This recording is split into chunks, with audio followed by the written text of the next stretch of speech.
Hi, I'm Sarah, and last Christmas Eve, I was arranging homemade sugar cookies on my grandmother's antique plate, humming along to Bing Crosby playing softly in the kitchen, when I overheard my father tell my stepmother something that would destroy everything I thought I knew about my life. He said I wasn't really his daughter, that I never had been, and that some secrets were better left buried. But what Robert Mitchell didn't know was that buried in a dusty box in my downtown Denver apartment was a letter that would prove him catastrophically wrong. A letter that would reveal a $47 million fortune that had been searching for me for over 2 decades. A letter that would show me that the real secret wasn't what I wasn't, but who I actually was. Before we jump back in, tell us where you're tuning in from, and if this story touches you, make sure you're subscribed because tomorrow, I've saved something extra special for you. The snow was falling thick and heavy outside the windows of the Cherry Hills Village mansion. That December 23rd, the kind of Colorado snowfall that turns the world into a Christmas card. I had driven 3 hours from my cramped loft apartment in downtown Denver, my little Honda Civic loaded down with carefully wrapped presents and a cooler full of the homemade treats I'd spent the entire previous weekend preparing. Every year, I threw myself into Christmas preparations with an almost desperate enthusiasm, as if the perfect cookies or the most thoughtful gifts could somehow earn me the belonging I'd always felt just out of reach. At 28 years old, I was finally starting to build the life I'd dreamed of. My freelance photography business was gaining momentum, I'd just landed my biggest client yet, and I was only 3 months away from having enough saved to open my own studio. I was excited to share this news with my family, convinced that finally, I had something that would make them proud. Something that would prove I belonged at their perfectly set dinner table with its cream-colored linens and gleaming silver. The Mitchell house always looked like something from a magazine during the holidays. Linda, my stepmother, had a gift for creating that effortless elegance that came from having both money and taste. Garlands draped every banister, twinkling. Lights outlined every window, and the enormous Fraser fur in the living room was decorated with ornaments that each had their own story, their own place in the family mythology. I used to love listening to those stories when I was younger, back when I still believed I was part of them. I remember pulling into the circular driveway that evening, noting that Tyler's new BMW was already there, and Amanda's Jeep was parked beside it. My half-siblings, both younger than me, both undeniably successful in ways that seemed to come so naturally to them. Tyler had graduated from business school the previous spring and immediately landed a position at a prestigious consulting firm. Amanda was in her final year at Colorado University, studying pre-law with the kind of confidence that suggested she'd never doubted her place in the world for even a moment. The front door opened before I could even ring the bell. Linda appeared. In the doorway, elegant as always in her cream cashmere sweater and perfectly styled blonde hair. She smiled, but there was something forced about it, something that didn't quite reach her eyes. "Sarah, sweetheart, you made it. Was the drive terrible with all this snow?" She hugged me, the kind of polite embrace you might give a family friend, rather than a daughter, and I caught a whiff of her expensive perfume mixed with the scent of pine and cinnamon from inside the house. "It wasn't too bad," I replied, stomping the snow off my boots before stepping inside. "I brought those sugar cookies you mentioned wanting, and I tried that new recipe for cranberry bread." I held up the containers, proud of my contributions even as I noticed Linda's slight wince. She'd probably already ordered desserts from that expensive bakery she loved, and here I was showing up with homemade offerings like some distant relative who didn't know better. The house was warm and beautifully lit, exactly as I'd imagined it would be during my long drive through the mountains. Amanda was curled up on the sofa in the living room, scrolling through her phone, her long dark hair falling over her shoulder like a curtain. She looked up when I entered and offered a distracted wave. "Hey Sarah. Mom, when are we eating? I'm supposed to meet friends later." Tyler emerged from the kitchen carrying a beer and wearing the kind of satisfied expression that suggested everything in his world was exactly as it should be. "Sarah. Good to see you." He gave me a quick hug, the kind brothers give sisters when they're going through the motions. Dad's in his office finishing up some work calls. "You know how it is." I did know how it was. Robert Mitchell was a successful commercial real estate developer, the kind of man who wore expensive suits even on Saturdays and always seemed to have one more important call to make. He'd raised me from the time I was 3 years old, after my mother died, and while he'd never been unkind, there had always been a distance there that I'd attributed to his personality rather than anything personal. He was simply a man who showed love through providing rather than affection, or at least that's what I'd told myself for 25 years. "I'll go put these in the kitchen," I said, holding up my containers of baked goods. Linda nodded and returned to whatever she'd been doing before I arrived, something involving adjusting the already perfect centerpiece on the dining room table. The house had that pre-dinner energy, that sense of controlled chaos that comes with preparing for a special meal, and I felt that familiar flutter of excitement mixed with anxiety that always accompanied family gatherings. The kitchen was Linda's domain, all granite countertops and stainless steel appliances, with copper pots hanging from a rack above the island. It was the kind of kitchen I dreamed of having someday, though I'd probably never be able to afford anything half as nice. The turkey was resting on the counter, golden and perfect, surrounded by covered dishes that I knew contained all the traditional sides. Linda had been making the same Christmas Eve dinner for 15 years, and it was always flawless. I was arranging my cookies on one of Linda's serving platters when I heard voices from the adjacent pantry. Linda and my father were having what sounded like an intense conversation, their voices low but urgent. I shouldn't have listened. I should have made some noise to announce my presence, or simply walked away. But something about the tone made me freeze, made me strain to hear words that would change everything. "She's 28 years old, Robert," Linda was saying, her voice tight with frustration. "When are you going to tell her the truth about who she really is? This charade has gone on long enough." My hands stilled on the cookies. My heart began to beat faster, though I couldn't have said why. Something cold settled in my stomach as I waited for my father's response. "What's the point, Linda?" Robert's voice was tired, resigned. "She's got her own life now, her own apartment, her own career such as it is. Some truths are better left buried. What good would it do anyone at this point?"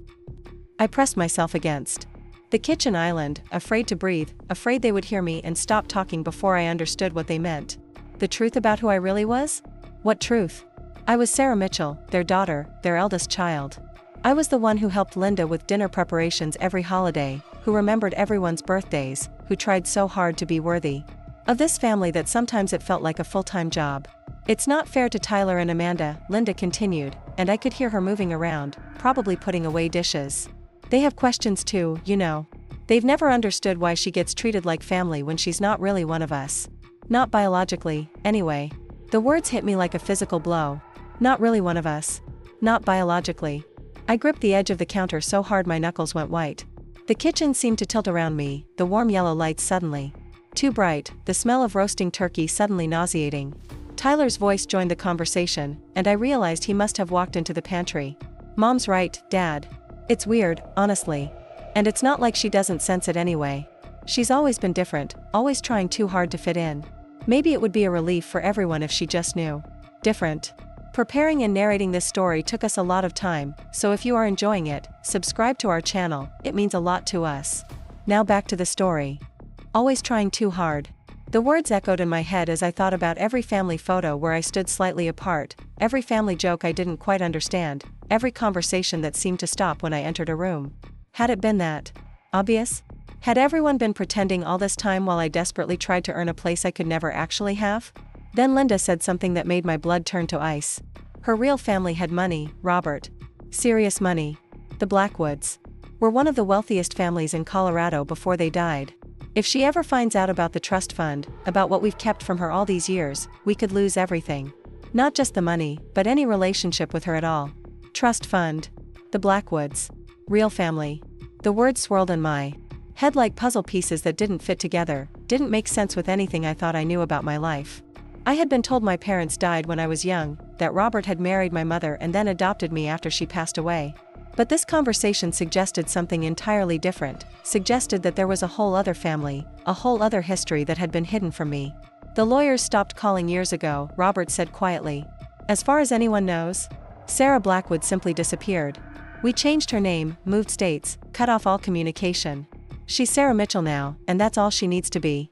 Sarah Blackwood." The name felt foreign and familiar at the same time, like a song you used to know but haven't heard in years. I had been Sarah Blackwood before I was Sarah Mitchell. There had been another life, another family, another version of myself that I'd never known existed. I stood in that beautiful kitchen, surrounded by the sounds and smells of Christmas preparation, and felt my entire world collapse around me. Everything I thought I knew about myself, about my place in this family, about my history and identity, was apparently a lie. Not just a small lie, not just a family secret, but a complete fabrication that had shaped 25 years of my life. My hands were shaking as I quietly set down the plate of cookies and backed away from the voices. I couldn't stay here, couldn't sit through dinner and pretend I hadn't heard what I'd heard. Couldn't smile and make small talk and open presents with these people who had been lying to me my entire adult life. People who saw me as an obligation rather than a daughter, who had actively hidden my real identity from me. I grabbed my purse and coat from where I'd left them by the front door, my movements careful and silent. Amanda was still on the sofa, lost in her phone, and didn't look up as I passed. I could hear laughter from the kitchen now, normal family. Sounds that felt like mockery after what I'd overheard. The front door opened soundlessly, and I stepped out into the cold night air, the snow still falling steadily around me.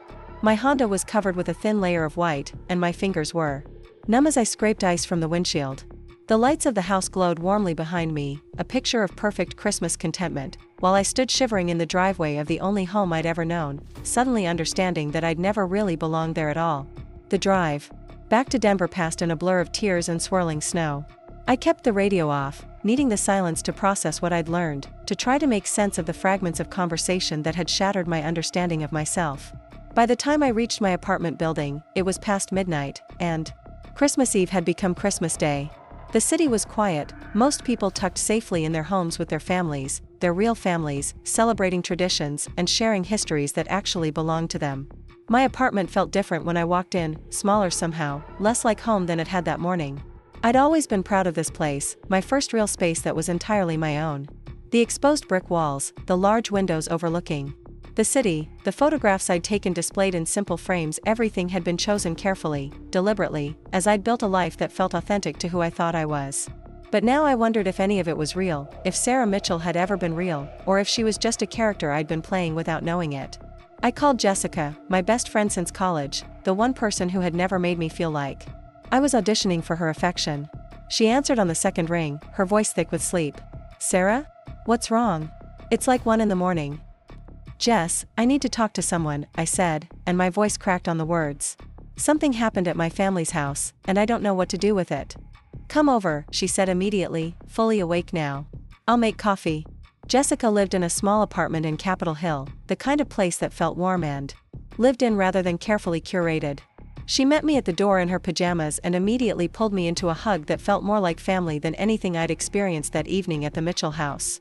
We sat on her second-hand sofa with cups of strong coffee while I told her everything, from the overheard conversation to my confused flight from the house. "Sarah," she said when I finished, her dark eyes serious behind her glasses, "you've always known something was off about the way they treated you. You've been making excuses for it for years, but I've watched you try to earn something from them that they've never been willing to give. Maybe this is your chance to finally understand why." She was right, and I knew it. The signs had been there all along, I'd just been too afraid to see them clearly. The way Robert's affection always felt dutiful rather than natural. The way Linda included me in family activities but never quite made me feel essential to them. The way Tyler and Amanda had their own bond that I was never quite part of, their own family jokes and references that didn't include me. I'd attributed all of it to personality differences, to the normal complexities of blended families, but now I wondered if it was something much simpler than that. They'd been treating me like an outsider because that's what I was. What if everything I think I know about myself is wrong? I asked Jessica, staring into my coffee mug. What if my whole life has been built on lies? Then you figure out what the truth is, she said firmly. And you decide what to do with it. But Sarah, you can't unknow what you know now. You can't go back to pretending everything is normal. I stayed at Jessica's that night, curled up on her sofa under a quilt her grandmother had made, staring at the ceiling and trying to process the magnitude of what I'd learned. Sarah Blackwood. A trust fund. A wealthy family that had apparently been erased from my history. The more I thought about it, the more questions arose, questions that had no answers because the people who could provide them had been lying to me for decades. Christmas Day passed in a haze. My phone buzzed periodically with texts from Linda, asking where I was, why I'd left so suddenly, whether I was planning to come back for dinner. I didn't respond. How could I sit at their table and exchange gifts and pretend everything was normal when I now knew that my entire relationship with them was built on deception? When I knew they saw me as an obligation rather than a daughter, a secret to be kept rather than a person to be loved. Jessica and I spent the day going through my memories, looking for clues I might have missed. Why had I never seen any photos of myself as a baby? Why did I have different colored eyes from everyone else in the family, green instead of brown? Why had I always felt like I was performing when I was with them, trying to prove I deserved my place at their table? "We need to look through your papers," Jessica said that evening. "Birth certificates, adoption records, anything that might give us more information about this Blackwood family." I kept important documents in a file box in my bedroom closet, along with old school papers and mementos I couldn't bring myself to throw away. We carried the box to the living room and began sorting through its contents systematically. Tax returns, lease agreements, college transcripts, medical records, everything that documented the life of Sarah Mitchell. But at the very bottom of the box, underneath papers I rarely looked at, I found something that stopped me cold. A manila envelope with my name written across the front in elegant script that I didn't recognize. The envelope was sealed, and something about the handwriting suggested it was old, though the paper wasn't yellowed or damaged. "I've never seen this before," I told Jessica, holding it up to the light. "I don't remember putting this in here." "Open it," she said quietly.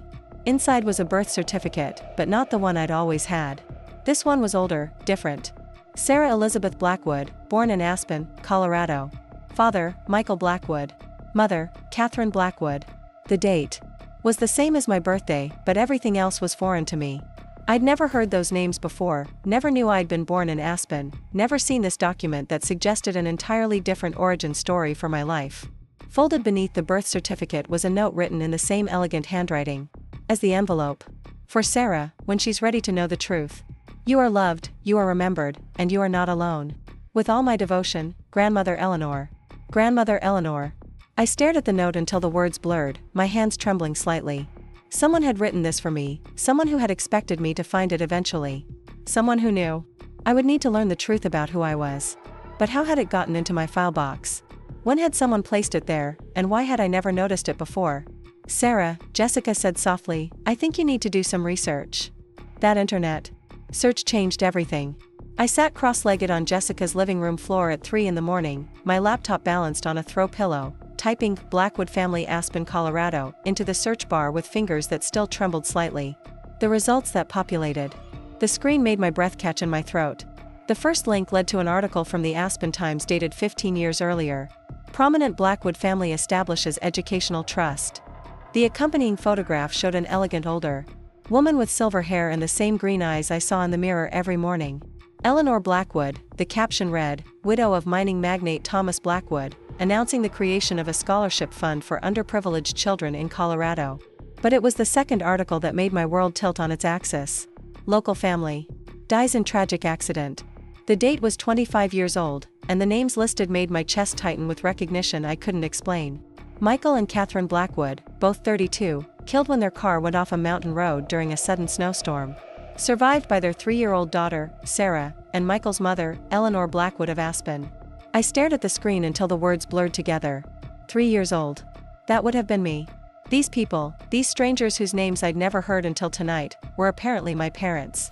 My real parents.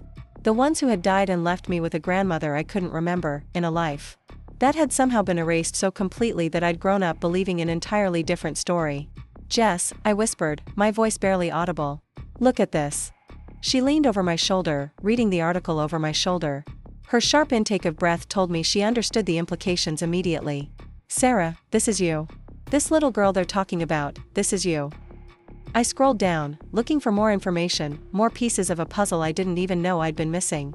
There were several more articles about the Blackwood family, spanning decades. Thomas Blackwood had built a mining empire in the early 1900s, and his descendants had continued to manage significant holdings throughout Colorado. They owned land, mining rights, commercial properties, and had been major philanthropists in the Aspen area for generations. But it was an obituary from 4 years earlier that stopped me cold. Eleanor Blackwood, 89, passed peacefully at her home in Aspen on March 15. Mrs. Blackwood was preceded in death by her husband Thomas and her son Michael. She is survived by her granddaughter, Sarah Elizabeth Blackwood, whereabouts currently unknown. Whereabouts unknown. I had been missing, officially missing, while I was living as Sarah Mitchell in Denver, completely unaware that someone was looking for me. Someone who had loved me enough to mention me in her obituary even though she didn't know where I was. Someone who had never stopped considering me family even though I'd been taken from her life when I was barely old enough to remember her. Jessica was quiet beside me as I continued reading. The obituary mentioned that Eleanor had established the Blackwood Trust for the care and future welfare of her beloved granddaughter Sarah, and that services were private. There was no mention of the Mitchell family, no indication that anyone knew what had happened to the missing granddaughter. "How is this possible?" I asked, more to myself than to Jessica. "How does someone just disappear like this? How do you take a child and erase their entire history?" "Very carefully," Jessica said grimly. "And probably very illegally." I spent the next 2 hours diving deeper into public records, searching for any connection between the Blackwoods and the Mitchells. What I found was a thin thread, but it Was there? Catherine Blackwood, my mother, had a sister named Margaret Henderson. And Margaret Henderson had been married to a man named David Mitchell before she died of cancer when I was 7 years old. David Mitchell was Robert's brother. The connection was distant, tangled, but it existed. Robert Mitchell wasn't just some random person who had adopted me out of kindness. He was connected to my mother's family, distantly related, and somehow, he had ended up with custody of me after my parents died. But why had he hidden my real identity? Why had he changed my name and moved me away from Colorado? And what had happened to Eleanor, my grandmother, who had apparently spent years looking for me? The questions multiplied faster than I could process them, each answer leading to 3 more mysteries. By the time the sun started to rise over Denver, I had filled a notebook with names, dates, and connections, but I felt further from understanding the truth than I had when I started. Jessica made breakfast while I continued searching, the smell of coffee and eggs filling her small apartment as I hunched over my laptop. She set a plate beside me, but I couldn't eat. My stomach was twisted with anxiety and a strange kind of grief for a life I'd never known I'd lost. "Sarah," Jessica said gently, sitting across from me at her small dining table. "You need to eat something. And you need to think about what you're going to do with all this information." She was right, but I didn't know where to begin. How do you confront someone about lying to you for 25 years? How do you ask the man who raised you why he stole your identity and kept you from your real family? How do you process the fact that while you were struggling to feel worthy of love from people who were never really your family, there was someone out there who considered you precious enough to mention in her dying words? "I need to go back to my apartment," I said finally. "I need to look through everything more carefully.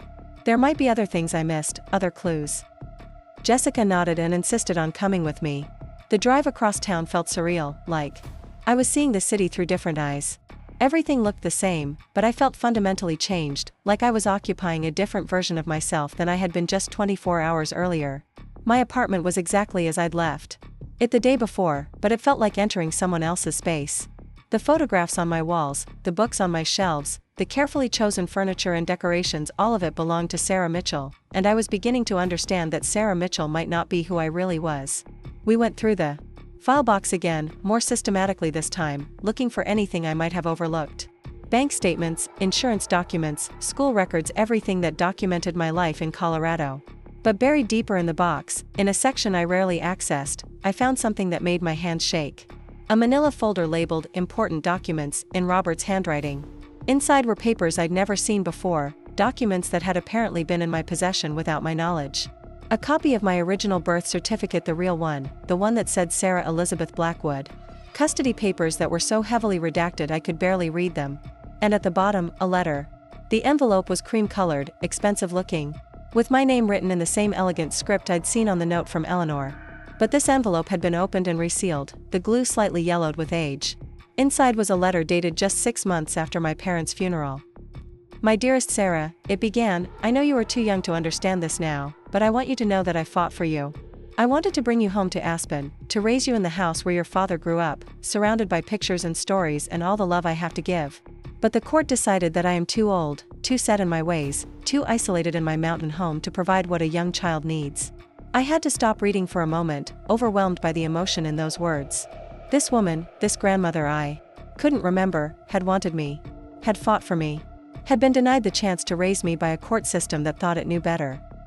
"The Mitchells seem like good people," the letter continued, "and they have promised to maintain contact, to let you know about your family and your heritage when you are old enough to understand. They have promised to tell you about the trust fund your grandfather and I established for your future, and to make sure you know that you are loved and remembered here in Aspen. The trust fund." There it was again, mentioned so casually, as if it was something I should have always known about. Something that should have been part of my life, part of my planning for the future. "I will write to you every year on your birthday," Eleanor's letter concluded, "and I hope that someday, when you are grown, you will come back to see me. This will always be your home, my darling girl, and you will always be my granddaughter." The letter was signed with love and dated 25 years ago. At the bottom, in different handwriting, someone had written, "Never delivered," in blue ink. Never delivered. This letter, this message of love and longing from a grandmother who had wanted to maintain a connection with me, had been intercepted. Hidden. Kept from me by the people who were supposed to be caring for me, who had promised a court of law that they would maintain those connections. Jessica read the letter over my shoulder, and I could feel her anger radiating through her silence. "They stole this from you," she said finally, her voice tight with controlled fury. "They stole your family from you. But there was more. Behind Eleanor's letter were photocopies of other letters, dozens of them, all addressed to me at various addresses in Colorado. Letters that had been returned to sender, marked moved, no forwarding address or addressee unknown. Letters that spanned years, from my childhood through my teenage years and into my 20s. Eleanor had never stopped writing to me. She had sent birthday cards, Christmas cards, graduation congratulations based on information she'd somehow gathered from a distance. She had written about family traditions I'd never learned, about relatives I'd never met, about a life in Aspen that she'd hoped I would someday want to return to. The last letter was dated just 2 years ago, and it was different from the others. Instead of the hopeful tone of the earlier correspondence, this one carried the weight of someone running out of time. My dear Sarah, it began, I am 87 years old now, and my health is failing. I don't know if you will ever receive this letter, but I need you to know that I never stopped looking for you. I never stopped hoping that someday you would come home. She went on to explain that she had hired private investigators over the years, trying to track me down. They had discovered that my name had been changed, that my identity had been obscured, but they had never been able to pinpoint my exact location. The Mitchell family had covered their tracks too well. I have instructed my lawyers, the letter continued, to continue searching for you after I am gone. The trust fund your grandfather and I established has grown over the years, and it will provide well for your future. But more than that, I want you to know that you come from a family that loves you, that has always loved you, even when we couldn't find you. At the bottom of that letter was a phone number and the name of a law firm in Denver. If you ever receive this, Eleanor had written, please call Harrison and Associates. They will help you understand everything, and they will help you come home. I stared at the phone number until the digits burned into my memory. Harrison and Associates. A law firm in Denver that had apparently been looking for me while I lived just across town, completely unaware that anyone was searching. Sarah, Jessica said quietly, you have to call them. I knew she was right, but the magnitude of what I was about to unleash felt overwhelming. Calling that number would confirm everything I'd learned, would make it real in a way that internet searches and old letters couldn't. It would mean acknowledging that the life I'd built as Sarah Mitchell was based on lies, and that there was another life, another family, another identity waiting for me to claim it. But I also knew I couldn't unknow what I now knew. I couldn't pretend I hadn't found these letters, couldn't go back to the Mitchells and act like nothing had changed. The truth was out there, and it was bigger than I'd imagined. ## Part 3. Facing the unthinkable truth. The law office of Harrison and Associates occupied the 15th floor of a sleek downtown Denver building, the kind of place where serious money was managed and family legacies were protected. I stood in the marble lobby at 8:30 on a Tuesday morning, wearing my best dress and trying to calm my racing heart. Jessica had offered to come with me, but this felt like something I needed to face alone, at least initially. I had called the number from Eleanor's letter the day before, speaking to a receptionist who had gone silent when I gave my name. Sarah Blackwood, she had repeated, her voice filled with something that sounded like amazement. Could you please hold for just a moment? The wait had stretched for several minutes before a man's voice came on the line, warm but professional. Ms. Blackwood, this is David Harrison. We've been hoping you would contact us for a very long time. Could you come in tomorrow morning? There are some things we need to discuss, some things that can't be handled over the phone. Now I was here, riding the elevator to the 15th floor, watching the city shrink below me through the glass walls. When the doors opened, I stepped into a reception area that spoke of old money and established trust. The furniture was elegant but not ostentatious, the artwork was clearly valuable but not flashy, and everything carried the weight of tradition and permanence. The receptionist, a woman in her 50s with kind eyes, smiled when she saw me. Ms. Blackwood, she said, and there was genuine warmth in her voice. Mr. Harrison is ready to see you. He's been so looking forward to this meeting. David Harrison was a man in his early 60s, with silver hair and the kind of face that inspired confidence. His office was lined with law books and family photographs, and when he stood to greet me, I noticed that his eyes were damp with emotion. Sarah, he said, extending his hand. You look so much like your grandmother. She would have been so happy to see you. The past tense hit me like a blow. Would have been.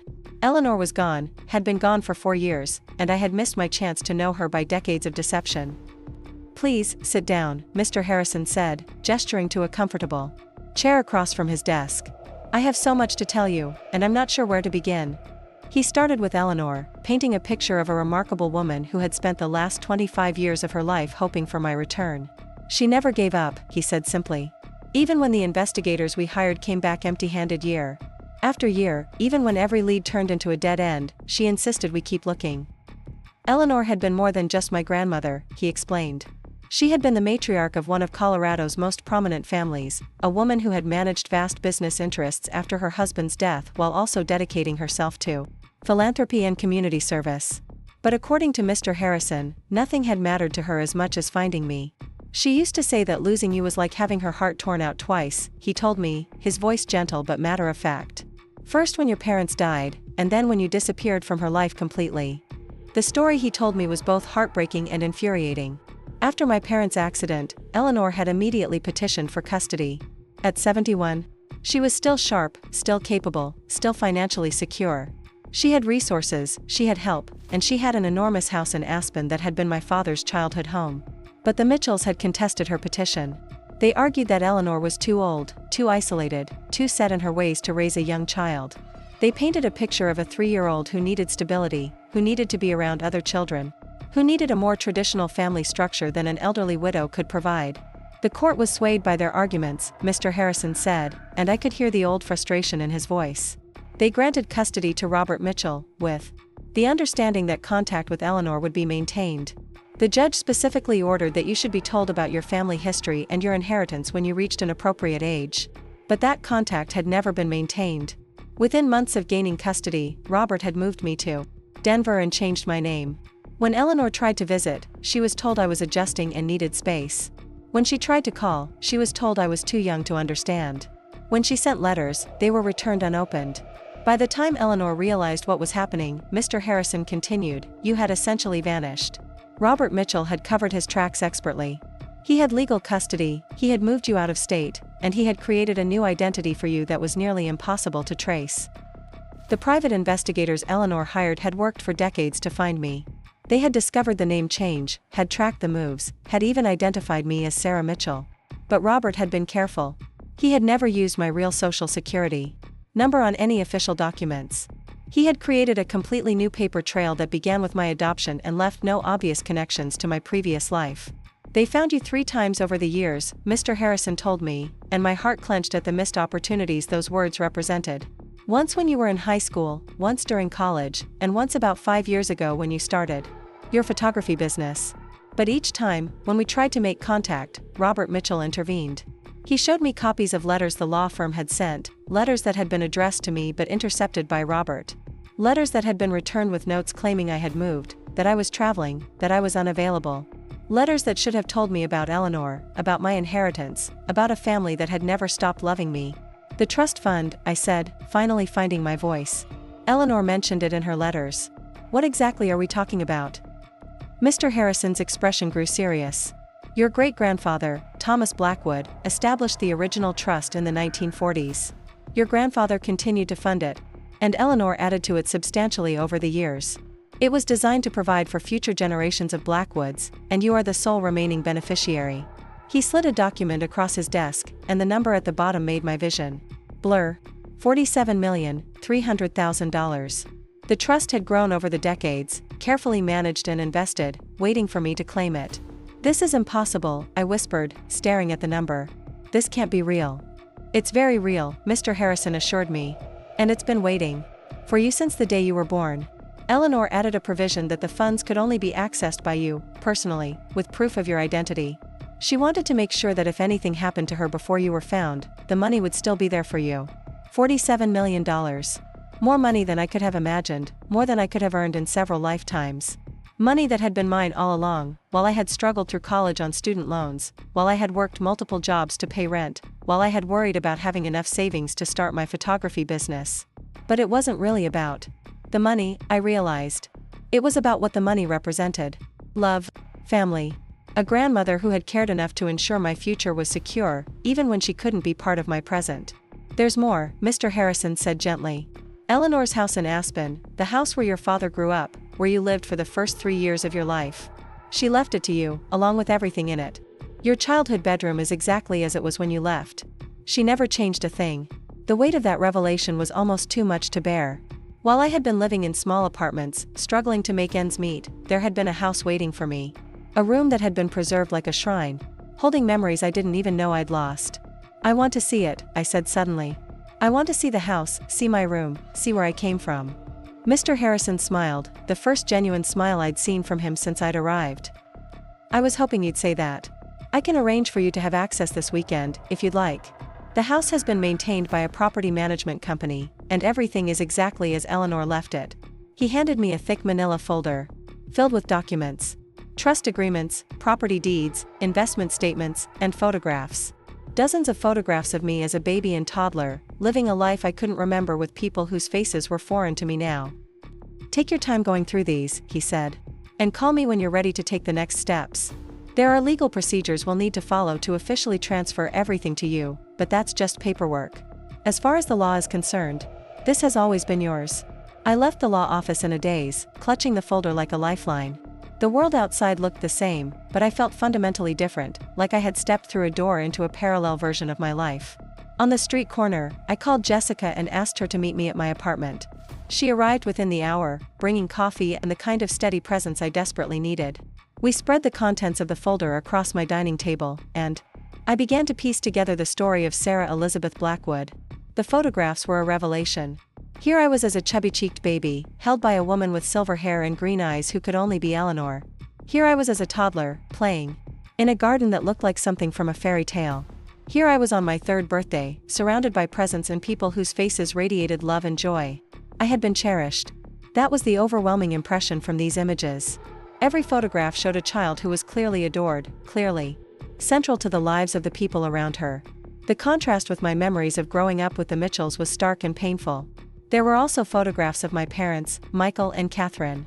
My father had my green eyes and a smile that seemed to light up every room he entered. My mother was petite and dark-haired, with an elegant beauty that reminded me of old movie stars. They looked young and happy and completely devoted to each other and to me. In one photograph, taken just weeks before their accident, the 3 of us were posed in front of a massive Christmas tree. I was sitting on my father's shoulders. My mother's arms wrapped around his waist, and all of us were laughing at something outside the frame. We looked like a perfect family, the kind of family I had always dreamed of belonging to. Sarah, Jessica said softly, pointing to one particular photograph. Look at this one. It was a picture of me and Eleanor in what appeared to be a library, surrounded by bookshelves that reached to the ceiling. Eleanor was reading to me from a large picture book, and I was nestled against her side, completely absorbed in the story. The love between us was palpable, even captured in a single frozen moment. Below the photograph, in Eleanor's handwriting, someone had written, Sarah's favorite story was always The Secret Garden. She made me read it to her every night for months. I remembered The Secret Garden. It had been my favorite book throughout childhood, though I'd never been able to explain why. I'd read it dozens of times, always drawn to the story of a lonely girl who discovered a hidden world that had been waiting for her to find it. Now I wondered if some part of me had always known that I had my own secret garden, my own hidden life that was waiting to be discovered. ## part 4. When someone finally saw me, Jessica and I spent the entire afternoon going through Eleanor's documents, and with each revelation, the scope of what had been stolen from me became clearer. There were detailed records of my trust fund, showing how it had grown from an initial investment of $2 million to its current value of over $47 million. There were photographs and letters documenting holidays I couldn't remember, birthdays I'd apparently celebrated, family traditions that should have been mine. But perhaps most heartbreaking were Eleanor's journals. Mr. Harrison had included several volumes, leather-bound books where my grandmother had documented her search for me over the years. The entries painted a picture of a woman consumed by grief and determination, refusing to give up hope even when every lead came to nothing. March 15, 1999, read one entry from my 6th birthday. Sarah would be 6 today. I wonder if anyone remembered to celebrate with her, if anyone told her that her grandmother loves her and thinks about her every day. I hired a new investigator this week, someone who specializes in adoption cases. He thinks he may have found a trail. Entry after entry documented failed attempts to locate me, dead ends, false hopes, and renewed determination. Eleanor had spent hundreds of thousands of dollars over the years, hiring investigators, paying for searches, following every possible lead. She had never stopped believing that she would find me. December 25, 2010, another entry read. Christmas morning, and I'm sitting in Sarah's room, looking at the presents I bought for her. She would be 18 now, legally an adult, able to make her own decisions about whether she wants to know her family. If only I could find her, could tell her that she has choices. The most recent entries were from just before Eleanor's death, and they carried the weight of someone running out of time. I may not live to see Sarah again, she had written, but I have done everything I can to ensure that she will be cared for when she finally comes home. The trust will provide for her, the house will welcome her, and perhaps someday she will understand how much she was loved, even in her absence. By evening, Jessica and I were both emotionally drained. The magnitude of what I discovered was overwhelming, and I felt like I was drowning in a sea of grief for all the lost years, all the missed opportunities, all the love that had been waiting for me while I struggled to earn affection from people who had been lying to me my entire life. What am I supposed to do with all this? I asked Jessica as we sat on my sofa, surrounded by documents and photographs. How do I process the fact that my entire life has been built on lies? You take it one step at a time, she said firmly. You start by accepting that none of this is your fault. You were a child when this happened, and you trusted the adults who were supposed to be caring for you. They betrayed that trust, but that doesn't reflect on you. She was right, but it was hard to internalize that truth when I felt so foolish for never questioning the gaps in my history, for never pushing harder when my questions about my past were deflected or dismissed. That night, I called in sick to work and drove to Aspen. The 3-hour drive through the mountains gave me time to think, to prepare myself for whatever I might find in the house that had apparently been waiting for me all these years. Aspen, in late December, was breathtakingly beautiful, the kind of winter wonderland that belonged on postcards. The town was bustling with ski season tourists, but I barely noticed the activity as I followed the directions Mr. Harrison had given me to Eleanor's house. The Blackwood estate sat on several acres just outside the main part of town, surrounded by towering pine trees and accessible by a long, winding driveway. The house itself was a stunning example of mountain architecture, with natural stone and timber construction that seemed to grow organically from the landscape. It was large but not ostentatious, elegant but welcoming, the kind of place that looked like it had been someone's beloved home rather than just an expensive property.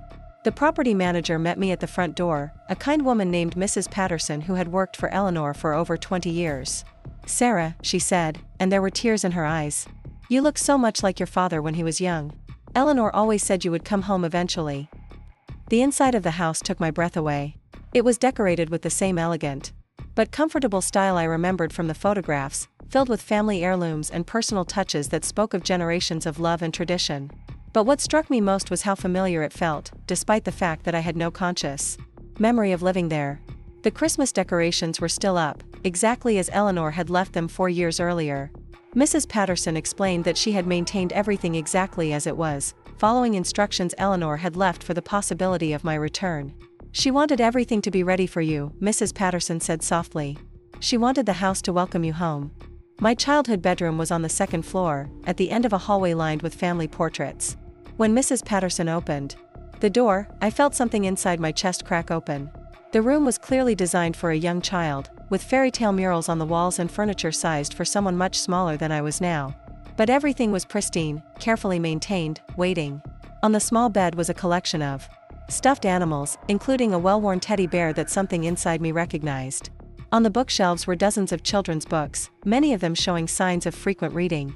And on the nightstand was a framed photograph of me and Eleanor, the same one I'd seen in the lawyer's office. "She used to come in here every week," Mrs. Patterson told me. "She would dust everything, arrange the books, make sure the bed was made. She said she wanted it to be perfect for when you came home." I picked up the teddy bear, and the moment my fingers touched the soft fur, a memory surfaced. Not a visual memory, but something deeper. The smell of lavender and vanilla. The sound of a woman's voice reading stories. The feeling of being completely, unconditionally loved. "Grandmother," I whispered, and the word felt right in my mouth for the first time in my life. Mrs. Patterson showed me the rest of the house, each room revealing more pieces of my lost history. There was a family portrait gallery spanning generations, and I could trace my own features through the faces of ancestors I'd never known existed. There was a music room with a piano that my great-grandmother had played, and Mrs. Patterson told me that Eleanor had hoped I might be musical too. But it was Eleanor's study that affected me most deeply. The walls were covered with maps, photographs, and documents related to the search for me. There was a timeline spanning 25 years, marking every failed attempt to find me, every false lead, every renewed effort. On the desk was a letter that had never been sent, dated just a month before Eleanor's death. "My dearest Sarah," it began, "if you are reading this, then you have finally come home. I have spent every day since you were taken from me hoping for this moment, praying that you would find your way back to the family that loves you." The letter went on to explain everything. The legal battle after my parents' death, the promises the Mitchells had made and broken, the years of searching that had consumed Eleanor's later life. But more than that, it was a love letter from a grandmother to a granddaughter she had never stopped believing in. I know that learning the truth must be overwhelming, Eleanor had written. I know you may be angry, confused, hurt by all the years we lost. But please know that you were loved every single day of your absence. You were missed, you were remembered, and you were always, always wanted. By the time I finished reading, I was sobbing. Not just for Eleanor, but for all of it. For the grandmother I'd never known, for the parents I couldn't remember, for the life I'd been cheated out of, and for the years of trying to earn love from people who had been lying to me all along. Mrs. Patterson found me there and simply held me while I cried, this stranger who had known my grandmother, who had helped maintain my childhood home, who had believed along with Eleanor that someday I would return. She never gave up hope, Mrs. Patterson whispered. Even at the end, even when she was dying, she made me promise to keep everything ready for you. She said you would come home when you were ready to know the truth. ## Part 5, learning to question everything. I stayed in Aspen for 3 days.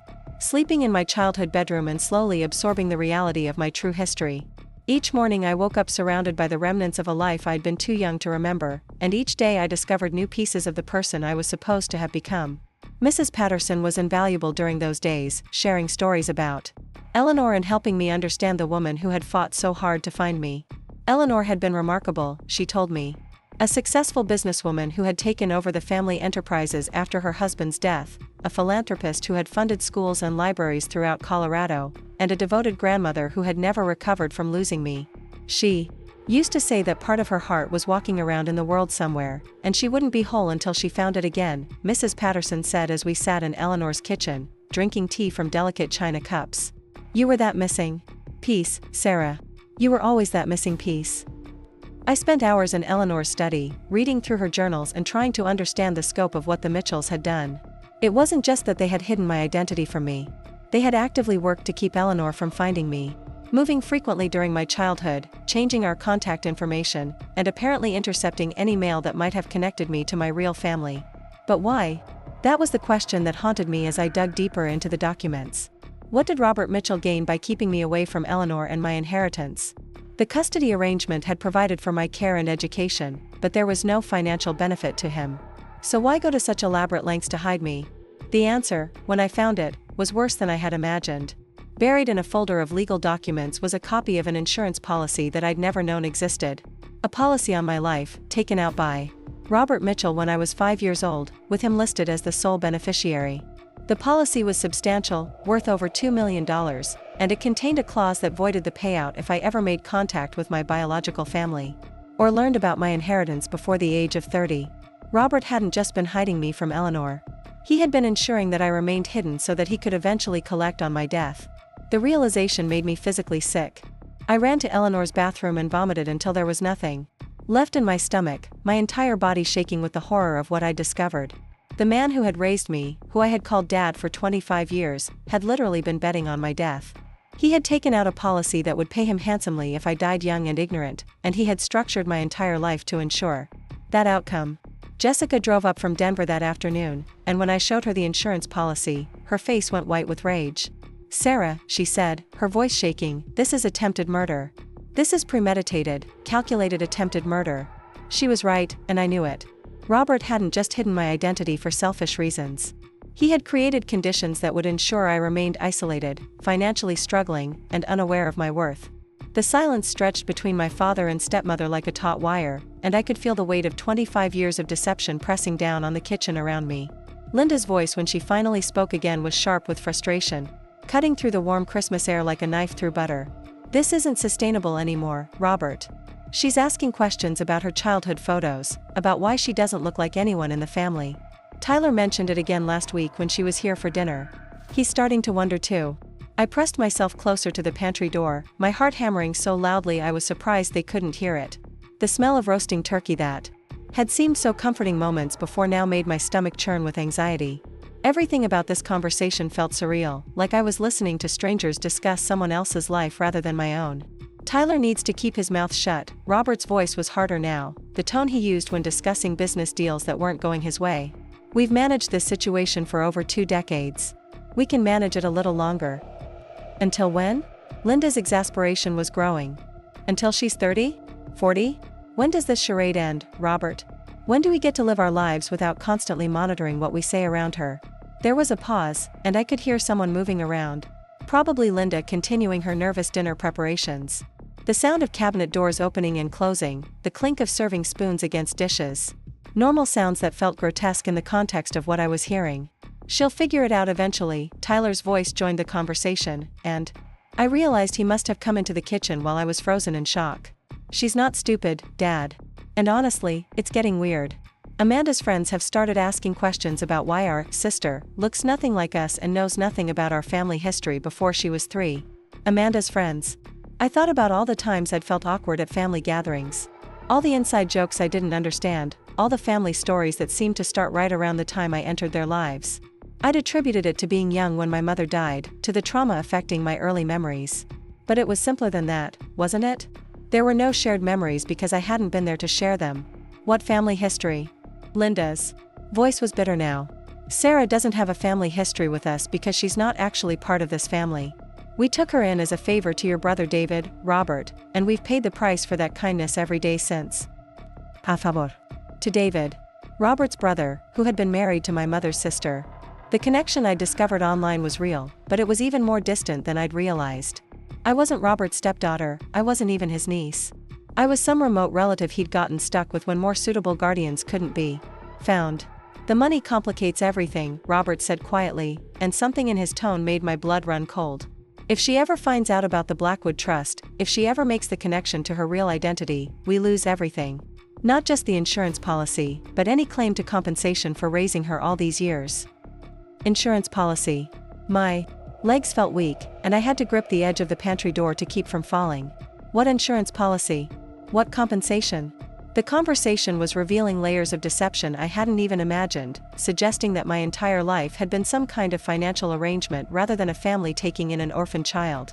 Maybe we should have just let the old woman have her, Linda said, and there was genuine regret in her voice. Eleanor Blackwood had the resources to raise her properly, and we could have walked away clean. No complications, no secrets to maintain, no constant worry about her discovering the truth. Eleanor Blackwood. My grandmother's name hit me like a physical blow. They knew about her. They knew I had family, real family, who had wanted me. And they had kept me from her anyway. We couldn't let Eleanor have her, Robert said firmly. Not once we understood what the trust fund was worth. The terms were very specific, Linda. If Sarah had been raised by her biological family, if she'd known about her inheritance from the beginning, we would never have been able to access any of it. Access any of it. They weren't just hiding my inheritance from me. They were somehow using it, somehow benefiting from keeping me in the dark about who I really was and what I was entitled to. The policy expires when she turns 30, Tyler said, and his voice carried a casualness that made my skin crawl. 2 more years, and then we can decide what to do about the rest of it. Maybe she has an accident, maybe she just disappears. There are options. Maybe she has an accident. Maybe she just disappears. I had to bite my lip to keep from gasping out loud. My own family, the people who had raised me, were casually discussing my death like it was a business decision. Like I was a problem to be solved rather than a person. They had claimed to love. Tyler, that's enough, Robert's voice carried a warning. We don't discuss details in this house. The walls have ears. If only he knew how right he was. I was pressed against those walls, listening to every word, feeling my entire understanding of my life crumble around me. These people hadn't taken me in out of kindness or family obligation.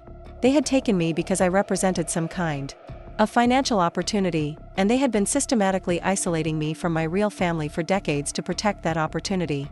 I just think we need to have realistic expectations, Tyler continued, apparently ignoring his father's warning. Sarah's not going to stay in the dark forever. She's already suspicious about why she doesn't have any baby photos, why there are no pictures of her mother, why she doesn't remember anything from before she was 3. How long before she starts doing real research? How long indeed? I thought about all the times I'd wondered about these exact things, all the questions I'd asked that had been deflected or dismissed. I'd always assumed my lack of early memories was normal, that trauma could affect a young child's ability to retain information. But what if it wasn't trauma that had erased my past? What if it was deliberate concealment? She won't research anything because she has no reason to doubt what we've told her, Linda said, but her voice lacked conviction. She thinks her mother was Robert's first wife, she thinks she's a Mitchell by birth. Why would she look into the Blackwood family when she doesn't even know they exist? But I did know they existed now. I had heard the name Eleanor Blackwood, had learned that there was a trust fund, had discovered that my entire identity was apparently built on lies. The conversation I was overhearing was giving me the roadmap to my own hidden history, even as it revealed the depth of the betrayal I had been living with. The investigators Eleanor hired came close a few times, Robert said quietly. Too close. If we hadn't moved Sarah out of state when we did, if we hadn't changed her name so completely, they might have found her. Investigators. Eleanor had been looking for me, had hired people to try to track me down. While I had been growing up, feeling like an outsider in my own family, my real grandmother had been searching for me, trying to bring me home. The thought made my chest ache with a grief so profound I wasn't sure I could contain it. What happens if they find her now? Amanda's voice joined the conversation, and I realized she must have come into the kitchen as well. My entire adoptive family was now gathered in the kitchen, discussing my fate like I was a piece of property rather than a person. What happens if someone shows up at her door with proof of who she really is? That's not going to happen, Robert said firmly. Eleanor Blackwood died 4 years ago, and the trust is locked up in legal proceedings. As far as the law is concerned, Sarah Blackwood disappeared as a child and is presumed dead.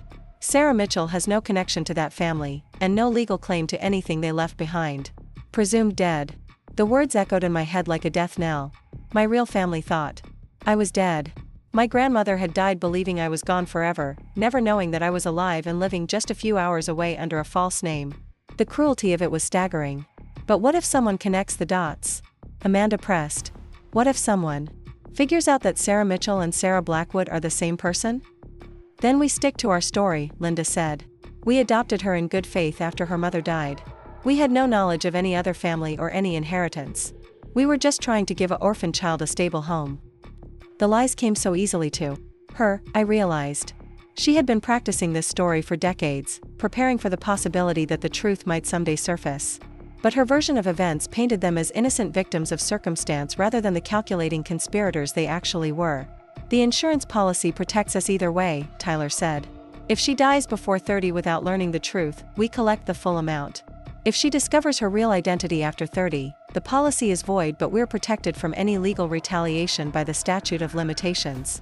The insurance policy again. I was beginning to understand that my death wasn't just something they were considering for the future. It was something they had been planning for since I was a child, something they had been financially incentivized to arrange. They had literally bet against my life, and now they were discussing how to collect on that bet. We need to be more careful about what we say around her, Robert said. No more hints about her not being real family. No more comments about her appearance or her lack of early memories. We maintain the fiction until we can figure out the best way forward. Maintain the fiction. That's all my life had ever been to them. A fiction they had created and maintained for their own benefit, regardless of the cost to me. I thought about all the times I had felt like an outsider, all the ways I had tried to earn their love and acceptance, all the energy I had wasted trying to be worthy of a family that had never been mine to begin with. I still think we should consider telling her a version of the truth, Linda said. Something that explains her background without revealing the full extent of what we've hidden. Maybe say we just learned about some distant relatives, maybe suggest that there might be a small inheritance worth looking into. Absolutely not, Robert's voice was sharp. Any version of the truth leads to questions, and questions lead to investigations. The only safe path is complete silence until we can resolve the situation permanently. Resolve the situation permanently. There was no ambiguity in that phrase. They weren't talking about telling me the truth or helping me reconnect with my real family. They were talking about making sure I never had the chance to learn who I really was. I had heard enough. More than enough. My entire body was shaking as I carefully backed away from the pantry door, my movements slow and deliberate to avoid making any noise. The kitchen felt like a different place now, transformed from the warm heart of a family home into the scene of a decades-long conspiracy against my very existence. The cookies I had been arranging seemed grotesque now, a pathetic offering to people who had been systematically destroying my life for their own gain. The Christmas decorations that had seemed so beautiful when I arrived now looked like props in an elaborate performance designed to maintain their lies. I grabbed my purse and coat from the front hall, moving like a ghost through the house that had never really been my home. Amanda was still on the couch, but she didn't look up from her phone as I passed. She probably knew exactly what was being discussed in the kitchen, probably had known the truth about me for years while I remained obliviously grateful for their acceptance. The front door opened silently, and I stepped out into the cold December night. The snow was still falling, but it no longer looked magical. Everything about the evening felt contaminated by what I had learned, poisoned by the realization that my entire life had been built on lies and maintained by people who viewed me as a financial asset rather than a human being. My car was covered with snow, and my hands were numb as I scraped the windshield clean. Through the warm windows of the house, I could see the golden glow of the Christmas tree, could imagine the family inside continuing their discussion about my fate. They probably wouldn't even notice I was gone until it was time for dinner, and when they did, they would assume I had simply stepped outside for air or gone to get something from my car. The drive back to Denver was treacherous, the snow falling heavily enough to make the mountain roads dangerous. But I drove carefully, mechanically, my mind too numb to feel fear about the weather. I was too overwhelmed by everything I had learned to worry about anything as simple as a car accident. By the time I reached my apartment, it was past midnight. And Christmas Eve had become Christmas Day. The city was quiet, most people safely tucked into their homes with their families, their real families, celebrating traditions that actually belonged to them. I sat in my car in the parking garage for a long time, unable to face the prospect of going upstairs to an apartment that no longer felt like home. Everything in my life felt false now, contaminated by the knowledge that it had all been built on deception. My name wasn't real, my family wasn't real, my entire identity was apparently a carefully constructed lie designed to keep me from learning who I actually was. I was Sarah Blackwood, not Sarah Mitchell, and somewhere out there was a real family. Who had been looking for me, who had thought I was dead. When I finally made it upstairs, I called Jessica immediately, despite the late hour. She answered on the second ring, her voice thick with sleep but becoming alert the moment she heard my distress. Sarah? What happened? Are you okay? Jess, I need you, I said, and my voice broke on the words. Something terrible has happened, and I don't know what to do. I'm coming over, she said immediately. Give me 20 minutes. She arrived. In 15, bringing coffee and the kind of fierce loyalty that I had always taken for granted but now realized was precious beyond measure. We sat on my couch while I told her everything, from the overheard conversation to the insurance policy to the realization that my entire family thought I was dead. Sarah, she said when I finished, and her voice was tight with controlled anger. What they've done to you isn't just cruel. It's criminal. They've stolen your identity, your family, your inheritance, and they're apparently planning to steal your life as well. She was right, and I knew it. But knowing something and being able to act on it were two different things. How do you report someone for stealing your identity when that identity is the only one you've ever known? How do you prove that you're someone else when you have no memory of being that person? We need to find out everything we can about the Blackwood family, Jessica said firmly. We need to understand what they took from you before we can figure out how to get it back. ## part 4. When someone finally saw me, Jessica stayed with me through the long hours of Christmas morning, and together we began the process of unraveling the lies that had shaped my entire life. She made coffee while I sat at my laptop, searching for information about Eleanor Blackwood and the family I had never known existed. The internet revealed a treasure trove of information about the Blackwoods, painting a picture of one of Colorado's most prominent families. Thomas Blackwood had built a mining empire in the early 1900s, and his descendants had continued to expand their holdings throughout the state. They owned land, mining rights, commercial properties, and had been major philanthropists in the Colorado area for generations. But it was Eleanor herself who captured my attention most completely. Article after article described a remarkable woman who had taken over the family business after her husband's death and built it into something even more impressive. She had funded libraries, schools, and hospitals throughout Colorado. She had been recognized by multiple organizations for her charitable work. And according to every account I could find, she had been devoted to her family above all else. Look at this, I said to Jessica, pointing to a photograph from a newspaper article about a hospital dedication. Eleanor Blackwood stood at a podium, speaking to a crowd of hundreds. She was elegant and poised, but what struck me most were her eyes. They were the same green as mine, and they carried an expression of determination that I recognized when I looked in the mirror. She looks like you, Jessica said softly. Or rather, you look like her. There's no question you're related. The resemblance was undeniable, but it was more than just physical. There was something about Eleanor's bearing, about the way she carried herself, that felt familiar in a way I couldn't explain. As if some part of me remembered being related to someone with that kind of strength and grace. But it was the obituary that finally broke my heart completely. Eleanor Blackwood had died 4 years earlier, and the notice was both a celebration of her life and a testament to her enduring grief. It listed her many accomplishments, her charitable works, her business successes. But the final paragraph was what mattered most. Mrs. Blackwood was preceded in death by her husband Thomas and her son Michael. She is survived by her granddaughter, Sarah Elizabeth Blackwood, whereabouts currently unknown. Mrs. Blackwood never stopped hoping for Sarah's return and established the Blackwood Trust to provide for her granddaughter's future whenever she might be found. Whereabouts currently unknown. She had died not knowing where I was, not knowing that I was alive and living under a false name just a few hours away.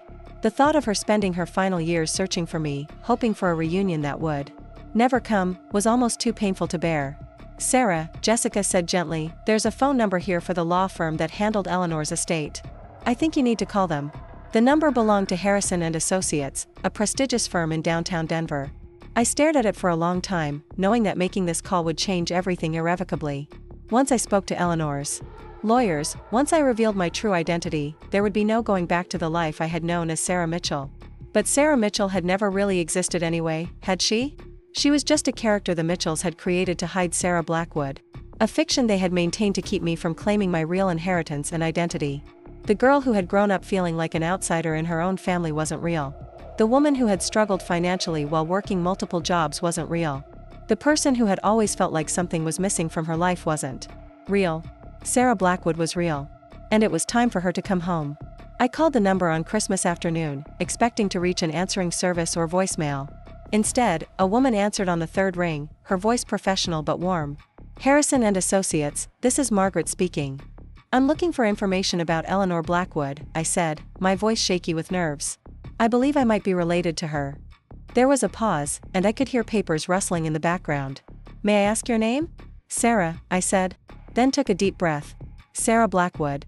The silence that followed lasted so long I wondered if the call had been disconnected. When Margaret spoke again, her voice was filled with excitement and disbelief. "Could you please hold for just a moment? Mr. Harrison is going to want to speak with you personally." The wait felt eternal, though it was probably only a few minutes. When a man's voice came on the line, it was warm but cautious, as if he was afraid to hope too much. "Ms. Blackwood, this is David Harrison.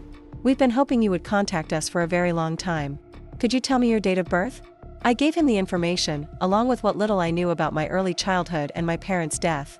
With each detail I provided, I could hear his excitement growing. "Ms. Blackwood," he said finally, "I think we need to meet in person.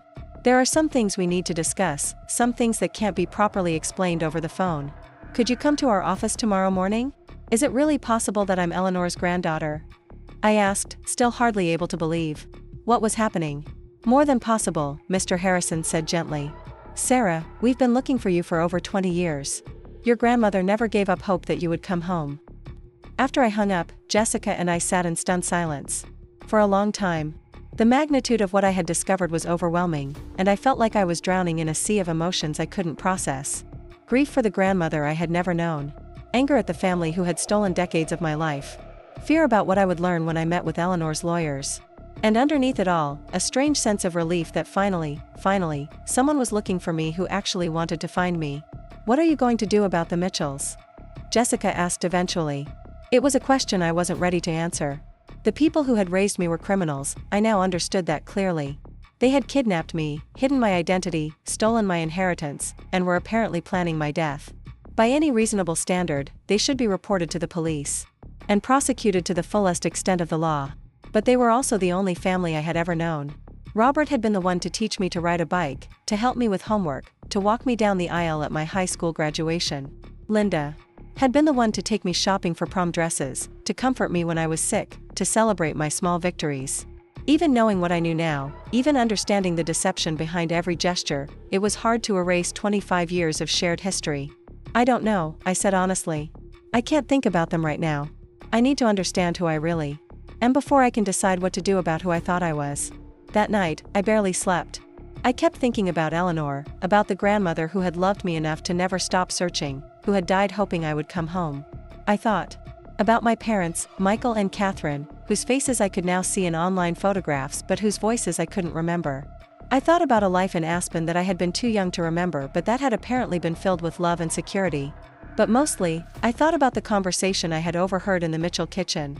The casual way they had discussed my potential death, the insurance policy that incentivized them to make sure I never reached my 30th birthday, the decades of deception that had shaped every aspect of my existence.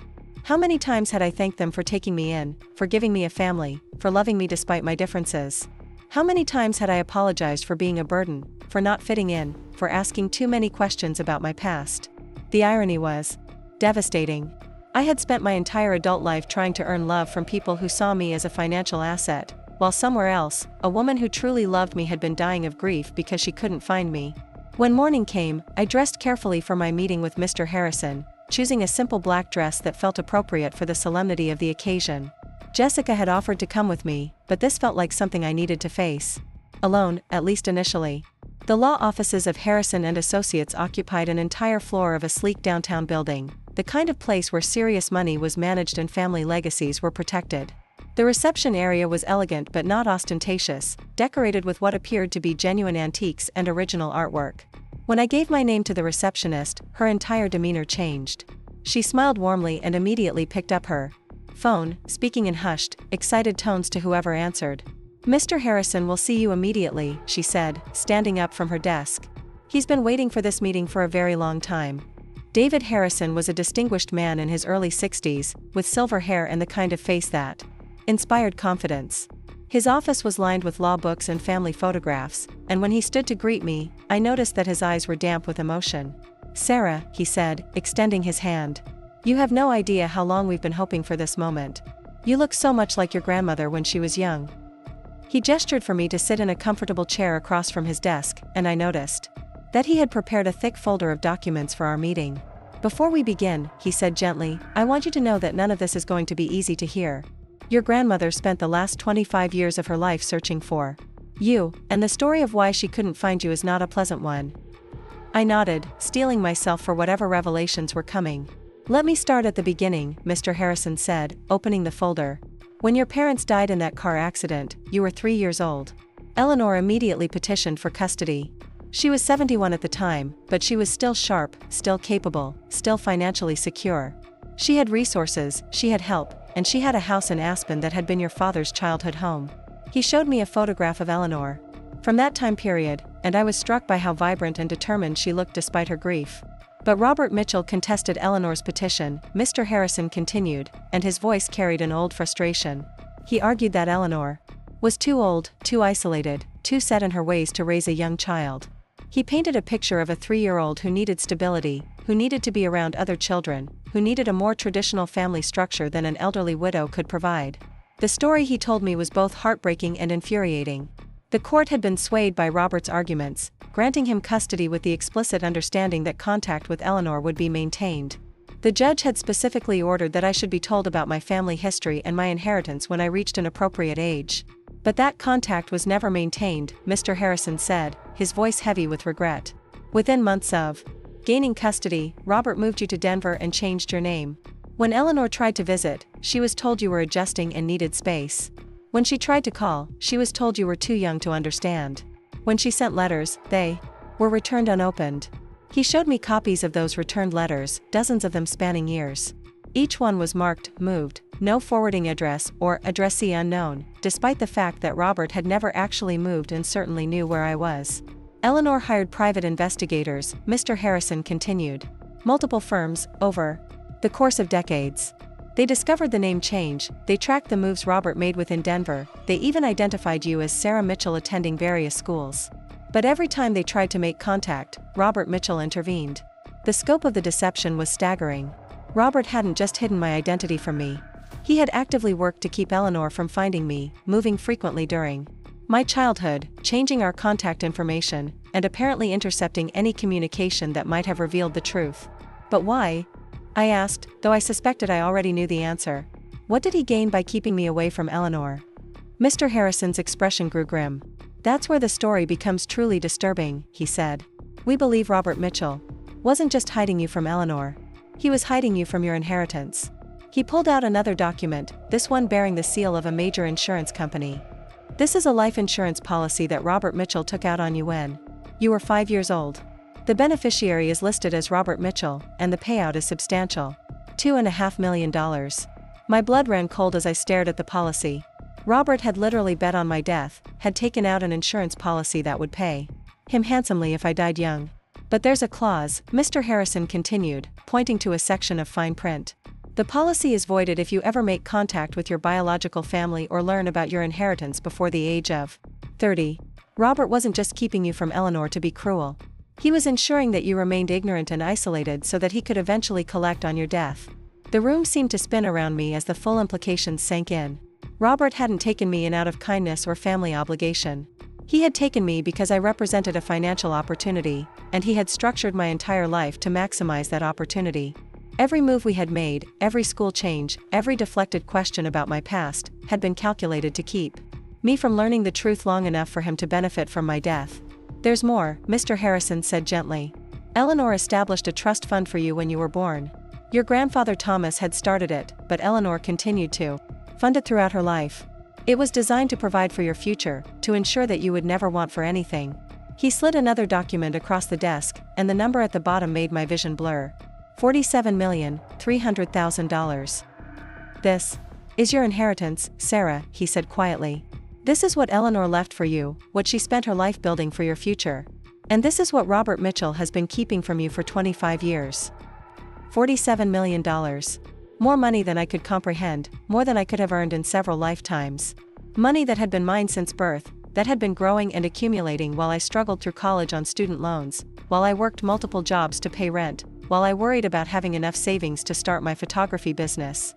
But it wasn't really about the money, I realized. It was about what the money represented. Love, family.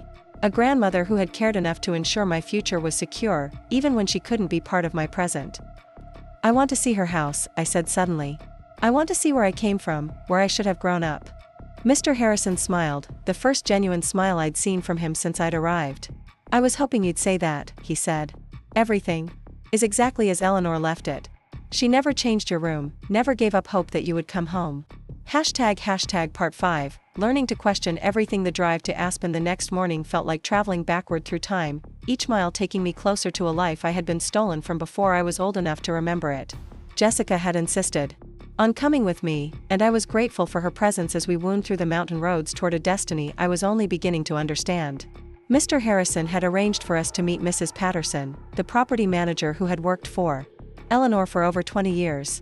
She was waiting for us at the front gate of the Blackwood estate, a woman in her 60s with kind eyes and an expression of barely contained emotion. "Sarah," she said as we got out of the car, and there were tears streaming down her face.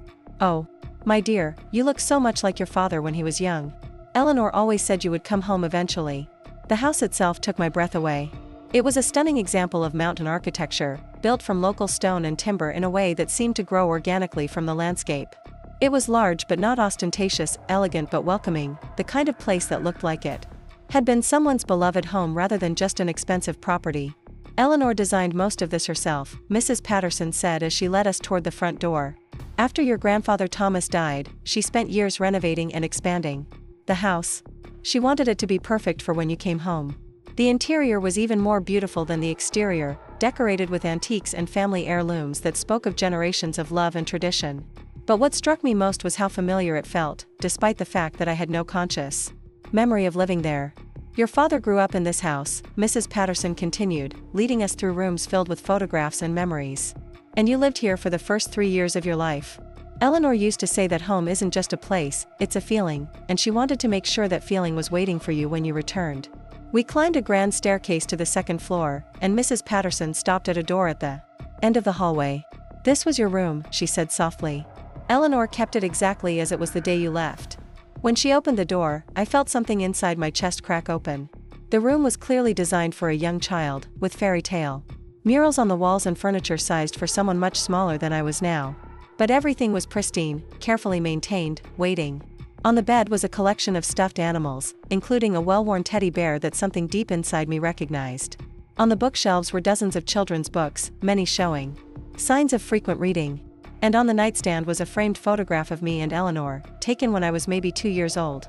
I picked up the teddy bear, and the moment my fingers touched the soft fur, a memory surfaced.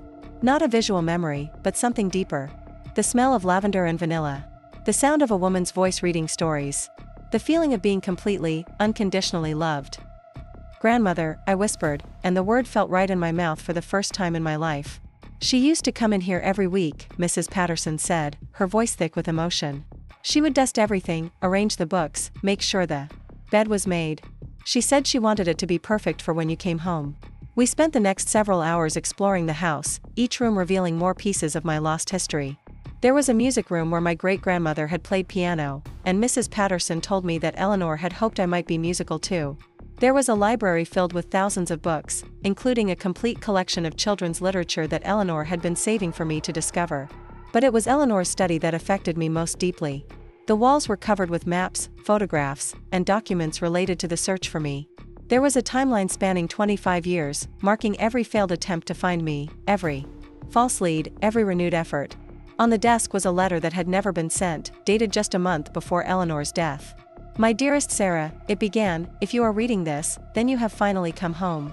I have spent every day since you were taken from me hoping for this moment, praying that you would find your way back to the family that loves you. The letter went on to explain everything. The legal battle after my parents' death, the promises Robert had made and broken, the years of searching that had consumed Eleanor's later life.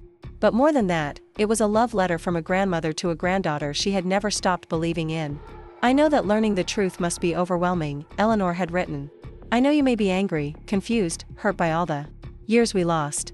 But please know that you were loved every single day of your absence. You were missed, you were remembered, and you were always, always wanted. Reading those words in the study where Eleanor had spent decades searching for me, surrounded by evidence of her unwavering devotion, I finally allowed myself to grieve for everything I had lost. Standing in Eleanor's study, holding her final letter in my trembling hands, I felt the last pieces of my shattered identity fall into place. The woman who had written these words, who had spent decades searching for me, who had never given up hope that I would come home, was my real family. The people who had raised me, who had lied to me every single day for 25 years, who had stolen my inheritance and planned my death, were strangers who had kidnapped me and hidden me from the love that had been waiting for me all along. Mrs. Patterson found me there an hour later, curled up in Eleanor's leather chair with tears streaming down my face.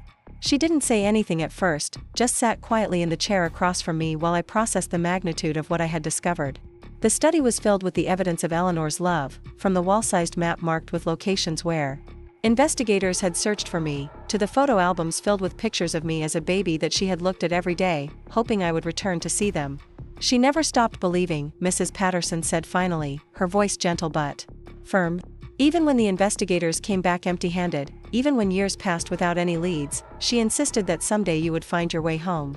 She used to say that love creates its own gravity, and that eventually, you would be pulled back to where you belonged.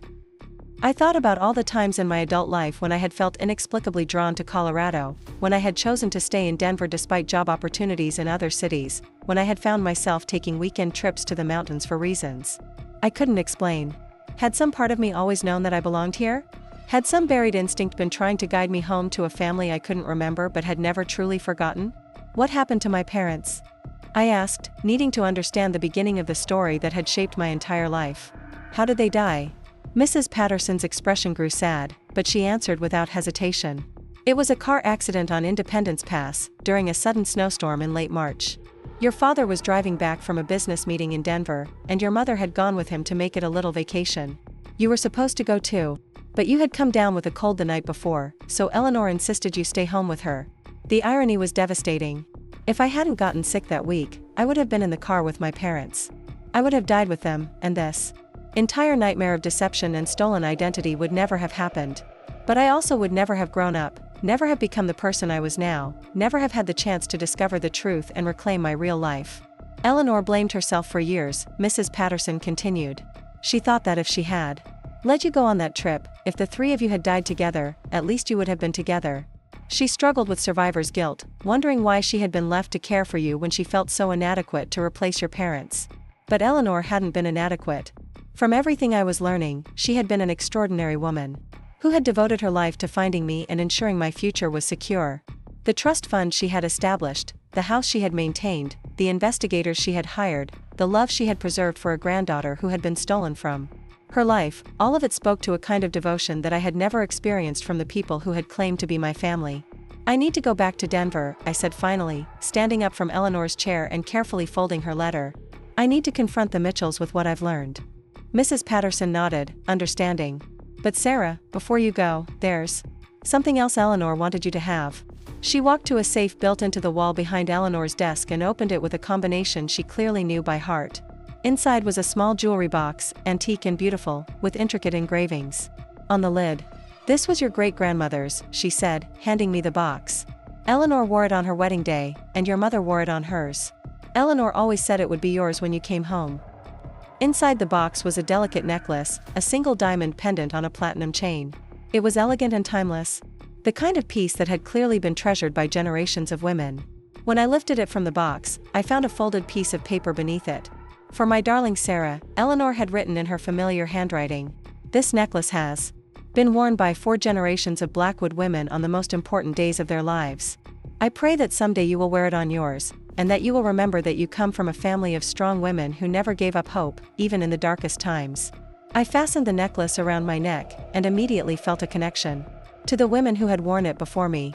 My great-grandmother, who had built a life in the Colorado mountains. My grandmother, who had fought to preserve our family's legacy. My mother, who had died too young but had been loved completely. And now me, finally coming home to claim my place in their story. The drive back to Denver passed in a blur of emotion and determination. Jessica sat beside me in supportive silence, understanding that I needed time to process everything I had learned and decide how to handle the confrontation that was coming. By the time we reached the city, I knew exactly what I had to do. I called Mr. Harrison from my apartment and asked him to prepare formal documents asserting my identity as Sarah Elizabeth Blackwood and my claim to Eleanor's estate. I also asked him to research the legal implications of what the Mitchells had done, to understand what charges they might face when the truth came out. Sarah, he said carefully, what they've done constitutes kidnapping, identity theft, inheritance fraud, and conspiracy to commit murder. These are federal crimes with severe penalties. Are you prepared for the legal battle that's going to follow? I was. More than prepared, I was determined. The Mitchells had stolen 25 years of my life, had kept me from a grandmother who had loved me unconditionally, had profited from my isolation and planned for my death. They deserved to face the consequences of their actions, regardless of the complicated emotions I felt about the people who had raised me. There's one more thing, Mr. Harrison said. The insurance policy Robert took out on your life, it's still active. You don't turn 30 for another 2 years, which means he still has a financial incentive to ensure you don't live to see that birthday. You need to be very careful about how you handle this confrontation. His warning sent a chill down my spine, but it also strengthened my resolve. I wasn't going to live in fear of the people who had already stolen so much from me. I was going to take back my life, my identity, and my future, regardless of the risks involved. That evening, I drove back to the Mitchell house in Cherry Hills Village. But this time, I wasn't arriving as their grateful adoptive daughter, bringing homemade cookies and hoping for acceptance. I was arriving as Sarah Elizabeth Blackwood, granddaughter of Eleanor, heir to a $47 million trust fund, and a woman who finally knew the truth about who she was and where she came from. The house looked exactly the same as it had 3 days earlier, when I had fled after overhearing their conversation about my fate. The Christmas lights still twinkled in the windows, the wreath still hung on the door, and the whole scene still looked like something from a holiday movie. But now I could see it for what it really was, a stage set designed to maintain a lie that had been destroying my life for decades. I didn't ring the doorbell. I used the key I had carried for years. The key that had made me feel like I belonged somewhere, and walked into the house that had never really been my home. The family was gathered in the living room, apparently having the Christmas celebration they had planned before I disrupted their evening with my inconvenient existence. Robert was sitting in his usual chair, reading a book and sipping brandy. Linda was on the couch, working on a crossword puzzle. Tyler and Amanda were both there too, Tyler playing some game on his phone and Amanda flipping through a magazine. The picture of domestic tranquility, if you didn't know what they had been discussing in the kitchen just days before. They all looked up when I entered, and I saw a range of emotions cross their faces. Surprise, certainly, because they hadn't expected me to return after leaving so abruptly on Christmas Eve. But also wariness, as if they sensed that something fundamental had changed. Sarah, Linda said, her voice carefully neutral. We were worried about you. You left so suddenly the other night, without saying goodbye. Did you? I asked, my voice calm and controlled. Were you really worried? Or were you relieved that I was gone? The question hung in the air like a challenge, and I watched as glances were exchanged between family members. They were trying to read the situation, trying to understand how much I knew and how much danger they were in. Of course we were worried, Robert said, setting down his book and looking at me with what appeared to be paternal concern. Your family, Sarah. We care about you. Family, I repeated, letting the word hang between us. That's interesting, Dad, because I overheard an interesting conversation the other night. Something about how I'm not really family, how I never have been. Something about insurance policies and trust funds and making problems disappear. The temperature in the room seemed to drop 10 degrees. Tyler's phone slipped from his hands, and Amanda's magazine rustled as her grip tightened. Linda's face went pale, and Robert's expression shifted from paternal concern to something much colder and more calculating. I don't know what you think. You heard, Robert said carefully, but I think there may have been some misunderstanding. No misunderstanding, I said, pulling out the documents Mr. Harrison had prepared for me. I know exactly who I am now. Sarah Elizabeth Blackwood, granddaughter of Eleanor Blackwood, daughter of Michael and Catherine Blackwood, heir to a trust fund worth $47 million. The trust fund you've been hiding from me for 25 years while you collected life insurance premiums and planned for my convenient death. The silence that followed was deafening. I could hear the Christmas music playing softly in the background, could smell the lingering scent of the turkey Linda had cooked, could see the twinkling lights on the tree. But all of it felt surreal now, like props in a play that was finally ending. Sarah, Linda said finally, her voice shaking slightly, you need to understand that we did what we thought was best for you. Eleanor Blackwood was an old woman, too old to raise a young child. We gave you a stable home, a good education, a loving family. Loving? I laughed, but there was no humor in it. You took out a life insurance policy on me when I was 5 years old. You moved me away from my real family and changed my name so they couldn't find me. You intercepted letters from my grandmother for decades, keeping me from knowing that someone loved me and was looking for me. That's not love, Linda. That's kidnapping and fraud. Tyler stood up suddenly, his face flushed with anger. You have no idea what we sacrificed for you, he said, his voice rising. Do you know how hard it was growing up with a sister who wasn't really our sister? Do you know how many times Mom and Dad had to explain why you looked different, why you didn't fit in, why you were always asking questions about things that were none of your business? None of my business? I stared at him in disbelief. My own identity was none of my business? My own family history was none of my business? The fact that I had a grandmother who spent 25 years searching for me was none of my business? She was a stranger, Amanda said, speaking for the first time since I'd arrived.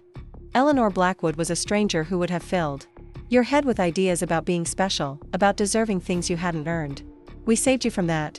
We taught you to work for what you wanted, to be grateful for what you had. The casual cruelty of her words took my breath away. They had convinced themselves that stealing my identity and inheritance had been a favor to me, that keeping me from my real family had been for my own good. They had rewritten the story so completely in their own minds that they actually believed they were the victims in this situation. Where's the money? I asked, focusing on Robert. The trust fund was established when I was born, and it's been growing for 28 years. But according to the lawyers, there have been unauthorized withdrawals. Where did that money go? Robert's expression hardened, and for the first time, I saw the man he really was beneath the facade of paternal concern. We raised you for 25 years, he said coldly. We fed you, clothed you, educated you, put a roof over your head. If we used some of the trust money to cover those expenses, it was money we had earned. You stole it, I said simply. You had no legal right to access that money, and you knew it. That's why you kept me from learning my real identity, because you knew that if I ever found out who I was, you'd have to give it all back. Prove it, Tyler said, stepping closer to me with a threatening expression. Prove that you're really Sarah Blackwood. Prove that you have any right to that money. You're Sarah Mitchell, and you always have been. That's the only identity you can prove. I pulled out my birth certificate, the real one, the one that had been hidden in my apartment all these years. I also pulled out the DNA test results that Mr. Harrison had expedited, comparing my sample to genetic material from Eleanor's medical records. The match was conclusive. I was definitely Eleanor's granddaughter. This proves it, I said, laying the documents on the coffee table where they could all see them. But more than that, the lawyers have been tracking the money trail for years. They know exactly how much was stolen from the trust, and they have records of every fraudulent withdrawal. You're going to prison, all of you, for what you've done. The words hit the room like a bomb. Linda started crying, pressing her hands to her face as if she could hide from the reality of what was happening. Amanda stared at the documents on the table as if they were going to disappear if she looked at them hard enough. Tyler's face was red with anger, but underneath it, I could see fear starting to creep in. Robert, however, remained calm. Too calm. He stood up slowly, his movements deliberate and controlled, and I suddenly remembered Mr. Harrison's warning about the insurance policy that was still active for another 2 years. You know, Robert said conversationally, accidents happen. All the time. Young women living alone in the city, driving mountain roads in winter weather, walking alone at night. It would be such a tragedy if something happened to you, especially now when you finally know the truth about your family. The threat was unmistakable, and I felt a chill run down my spine. But I had prepared for this possibility. I pulled out my phone and showed him the screen, which displayed an active call to 911. Everything you just said has been recorded, I told him. The police are on their way, and they're bringing federal agents with them. Identity theft, inheritance, fraud, kidnapping, and conspiracy to commit murder are all federal crimes, Robert. You're done. As if on cue, I could hear sirens in the distance, growing closer. Robert's facade finally cracked, and I saw panic flash across his face. He looked toward the back door, as if considering making a run for it, but it was too late. The sirens were getting louder, and I could see flashing lights through the front windows. 25 years, I said, looking around the room at the people who had stolen my life. 25 years you kept me from my real family.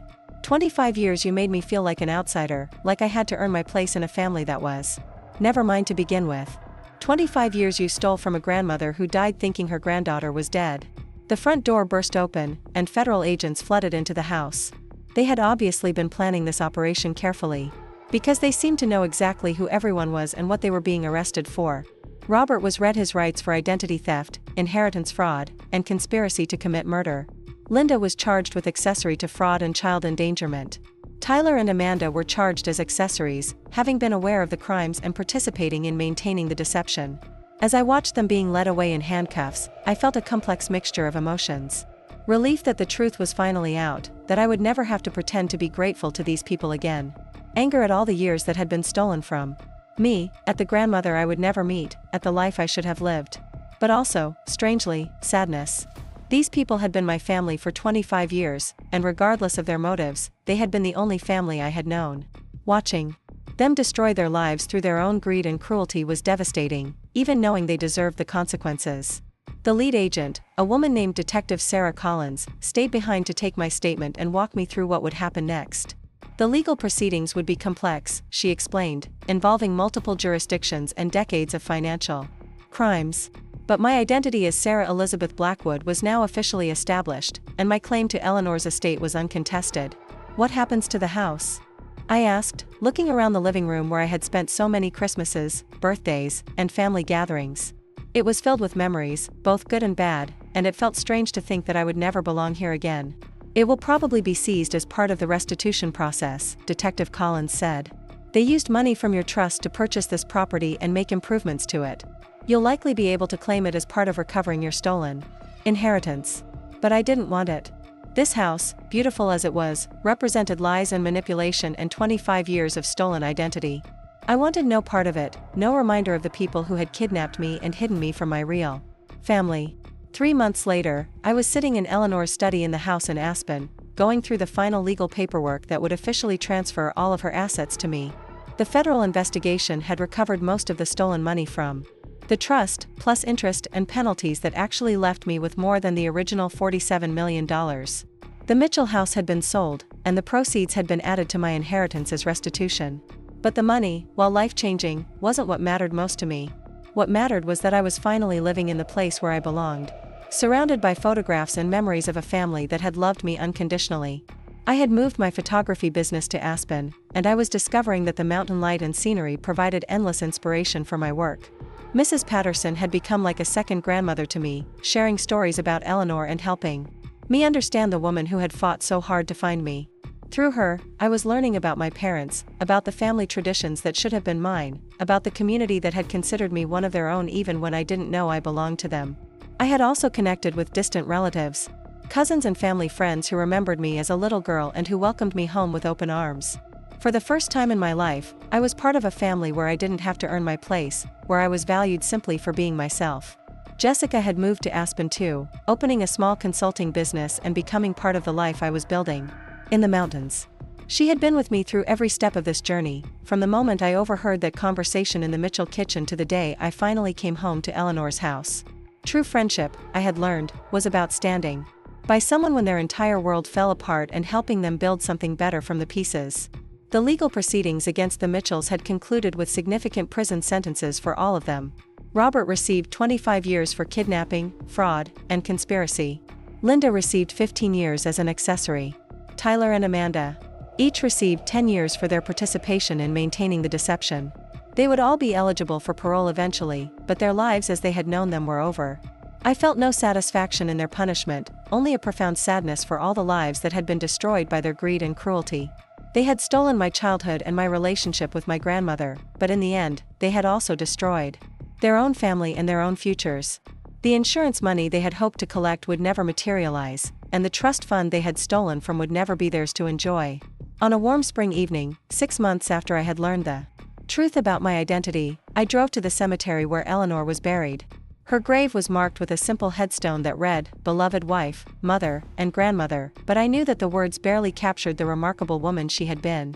I sat beside her grave for a long time, telling her about everything that had happened since I had learned who I was.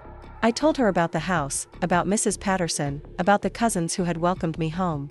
I told her about my photography business, about the life I was building in the mountains she had loved. And I told her about the foundation I was starting in her name, to help other stolen children find their way back to their families. "I'm sorry it took me so long to come home," I whispered, placing fresh flowers on her grave. "I'm sorry you died thinking I was gone forever. But I'm here now, grandmother. I'm finally here." As I sat there in the fading light, I felt a peace I had never experienced before. I was Sarah Elizabeth Blackwood, granddaughter of Eleanor and Thomas, daughter of Michael and Catherine. I was home where I belonged, living the life I should have always lived, surrounded by love that had been waiting for me for 28 years. The Christmas when my father told me I wasn't family had been the beginning of the end of one life. And the beginning of another. The $47 million letter that had been waiting for me all along had given me more than just financial security. It had given me back my identity, my history, and my rightful place in a family that had never stopped loving me. Sometimes the family that claims to love you is the one keeping you from the family that actually does. But love, real love, creates its own gravity. And eventually, if you're brave enough to seek the truth, it will pull you home to where you've always belonged. Up next, you've got 2 more standout stories right on your screen. If this one hit the mark, you won't want to pass these up. Just click and check them out.